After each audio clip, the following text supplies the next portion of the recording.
Welcome back into the Rowdy Studio. I'm Buzz Cutler. Bassmasters is on the end down there, and smack dab in the middle, the position of honor, race car driver J.J. Yeley sporting his honorary Rowdy belt buckle. Nobody outside of Rowdy World HQ other than J.J. Yeley has received the honorific. And I don't wear it out, just here on the show. And this is the only time he's ever worn it. We're going to Phoenix, and you got a pretty cool deal going. You've got a race car that has been designed by a former U.S. Marine, a guy by the name of Scott Bates, who has multiple sclerosis, is confined to a wheelchair, and actually uses what head movements to control the software that designs the car. How did this all come about? This is such a cool story. It is a very cool story. Scott actually sent me a tweet from the Atlanta race of a car that he designed, and it was so phenomenal that I'd actually thought that it had something to do with Vamped. It was a different color. It was like a red and black car, and I just was looking at it, and I was like, well, that's odd because the car we're going to race at Atlanta is white. So I never really put two and two together, and you know, I sent him a tweet saying, hey, that's a really cool design, and the next thing you know, we get Vamped back on board to come back for Phoenix.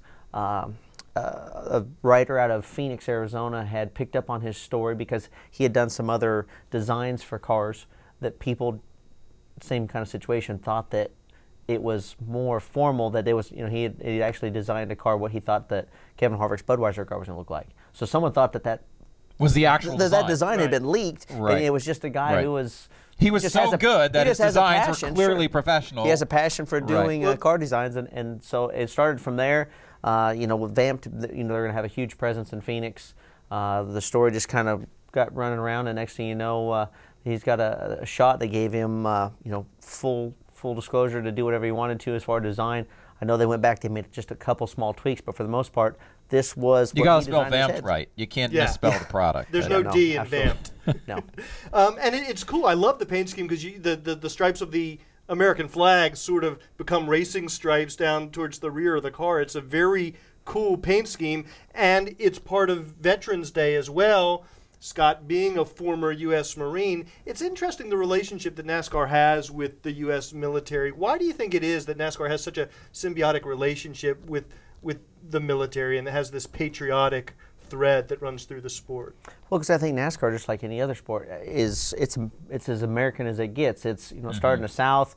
The good old boys started. Everyone loves it, and it's as American as it comes. There's not a lot of foreign drivers that participate. Not that they're not welcome, but it's American pastime. You're going to watch baseball. You're going to watch racing on TV, and I think it's just a perfect story to have Scott. He's going to come to the race in Phoenix. Have you met him yet? I have not met him. I've spoke to him on the phone, through Twitter and a couple other things, and just a great guy. I know that he actually had designed a car for the ARCA series that made like a half a lap and got wrecked. Didn't even take the green flag. It didn't even take the green flag. Yeah. So he had told me that this was a dream come true. It was a dream of his.